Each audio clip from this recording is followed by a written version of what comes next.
bird on a tree. Bismillahirrahmanirrahim. Assalamu alaikum students and welcome to my channel Inspiration to Physics.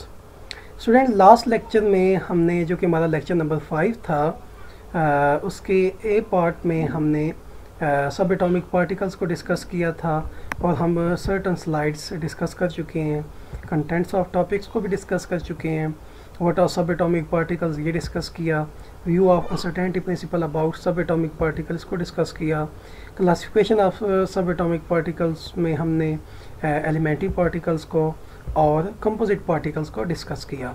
आज के इस lecture में जो कि हमारा लेक्चर नंबर 5B है, यानी प्रीवियस लेक्चर का सेकंड पार्ट है, इसमें हम फर्दर डिस्कस करेंगे अपनी स्लाइड्स को। तो सबसे पहले जो आपको नज़र आ रहा है स्लाइड में particle physics, particles in physics, तो हम देखेंगे कि फ़िज़िक्स में किस तरीके से एलिमेंट्री और पार्टिकल्स को सब डिवाइड किया गया है। ठीक है, तो ये बहुत इंपॉर्टेंट स्लाइड होगी आपके लिए। ये देखें स्टूडेंट्स, आप देख रहे हैं कि एलिमेंट्री जो प्रीवियसली आपको याद है कि मैंने आपको बताया था कि सब एटॉमिक पार्टिकल्स को 2 मेजर क्लासेस में डिवाइड किया गया है, एलिमेंट्री और कंपोजिट पार्टिकल्स में। तो एलिमेंट्री पार्टिकल्स जो होते हैं इनको सब डिवाइड किया जाता है आगे फर्मियंस में और बोसॉन में। फर्मियन में हमारे पास क्वार्क्स आ जाते हैं जिनकी 6 क्लासेस हैं आगे, up down charm strange top bottom, और इसके अलावा लेप्टॉन्स आ जाते हैं जिनमें इलेक्ट्रॉन पॉजिट्रॉन म्यून टाउ और न्यूट्रिनो है। इसके अलावा अगर हम बोसॉन की बात करते हैं एलिमेंट्री पार्टिकल्स के तौर पर तो गेज आ जाता है और स्केलर आ जाता है। तो गेज में हमारे पास फोटोन ग्लूऑन डब्ल्यू और जी बोसॉन है, और अगर हम बात करते हैं स्केलर की तो इसमें हिग्स बोसॉन है। ये बहुत इंपॉर्टेंट पार्टिकल्स हैं सारे। कंपोजिट पार्टिकल की अगर हम बात करते हैं तो इसमें हेड्रॉन्स है, सिंगल फैमिली, और हेड्रॉन में हमारे पास बैरियन होते हैं या हाइप्रॉन्स होते हैं। ठीक है, इसमें न्यूक्लियन आ जाते हैं, प्रोटॉन और neutron, delta Baryon, lambda Baryon, sigma Baryon, जाई बैरियन और ओमेगा बैरियन। इस तरह हेड्रॉन की जो सेकंड क्लास है वो मेजोन है, quarkonia, that is pion, rho meson, eta meson, eta prime, pi meson, omega meson, और इसी तरह अदर क्लासेस हैं बाकी। ठीक है, और अदर्स क्लासेस भी हमारे पास हैं, लेकिन ये 2 क्लासेस बहुत ज़्यादा मेजर हैं। आई होप दैट आप इनको रिमेंबर करें, बहुत इजी मेथड है ये वाला, इस तरीके से आप इनको रिमेंबर कर सकते हैं। उसके बाद हमारे पास स्टैंडर्ड मॉडल आ जाता है जो कि बहुत इंपॉर्टेंट मॉडल है। Standard model of particle physics is the theory describing 3 of the 4 noun fundamental forces. Standard model जो पार्टिकल फिजिक्स में है वो जनरली एक थ्योरी है जो कि डिस्क्राइब करती है 4 किस्म की फंडामेंटल फोर्सेस को, बुनियादी फोर्सेस को।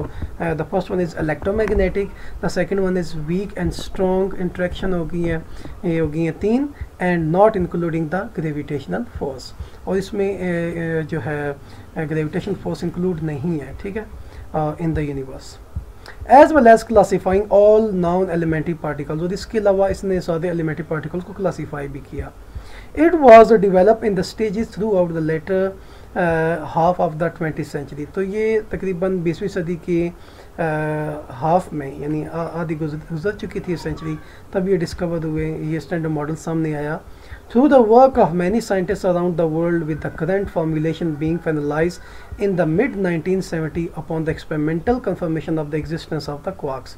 तो ये 1970 में ये जो मॉडल है इसको फाइनलाइज किया गया, और on the discovery of experimental confirmation of the existence of the quark, कि जब क्वार्क्स को एक्सपेरिमेंटली कंफर्म किया गया कि क्वार्क्स जो हैं वो एग्जिस्ट होते हैं।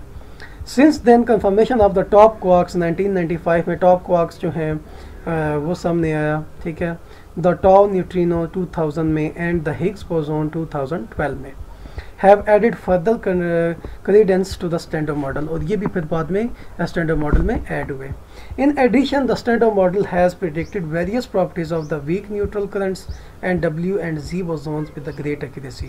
और इसके अलावा स्टैंडर्ड मॉडल जो है ये बहुत एक्यूरेसी के साथ वीक न्यूट्रल करंट के बारे में और W Z बोसॉन के बारे में इंफॉर्मेशन प्रोवाइड करता है, उनकी प्रॉपर्टीज़ को डिस्कस करता है। इसके डिसएडवांटेजेस क्या हैं, बहुत ज़्यादा ज़रूरी है जानना कि disadvantages of the standard model क्या हैं। Although the standard model is believed to be theoretically self-consistent and has demonstrated huge success in providing experimental prediction, वैसे तो ये कहा जाता है जनरली कि स्टैंडर्ड मॉडल जो है ये सेल्फ कंसिस्टेंट है और इसने डेमोन्स्ट्रेशन की है और ये बहुत ज़्यादा इसको सक्सेस मिली है एक्सपेरिमेंटल प्रिडिक्शन में।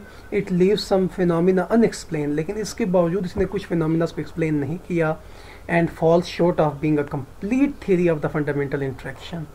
और complete theory of fundamental interaction जो है उसको वो डिस्क्राइब करने में नाकाम रहा। It does not fully explain baryon asymmetry, इसने बैरियन एसिमेट्री को एक्सप्लेन नहीं किया। Incorporate the theory of gravitation, और द थ्योरी ऑफ ग्रेविटेशन को एक्सप्लेन करने में भी नाकाम रहा।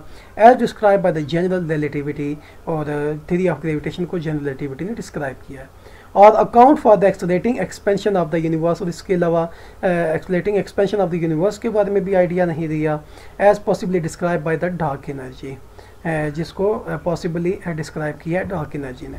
It also does not incorporate neutrino oscillation and the non zero message. और बहुत ज़्यादा इंपॉर्टेंट बात यह है कि इसने न्यूट्रिनो ऑसिलेशंस के बारे में और न्यूट्रिनो के मैस के बारे में आइडिया नहीं दिया, क्योंकि इस मॉडल के मुताबिक ये कहा जाता था, स्टैंडर्ड मॉडल के मुताबिक, कि न्यूट्रिनो जो है वो मैसलेस है। बाद में पता चला कि न्यूट्रिनो का कुछ ना कुछ मैस है।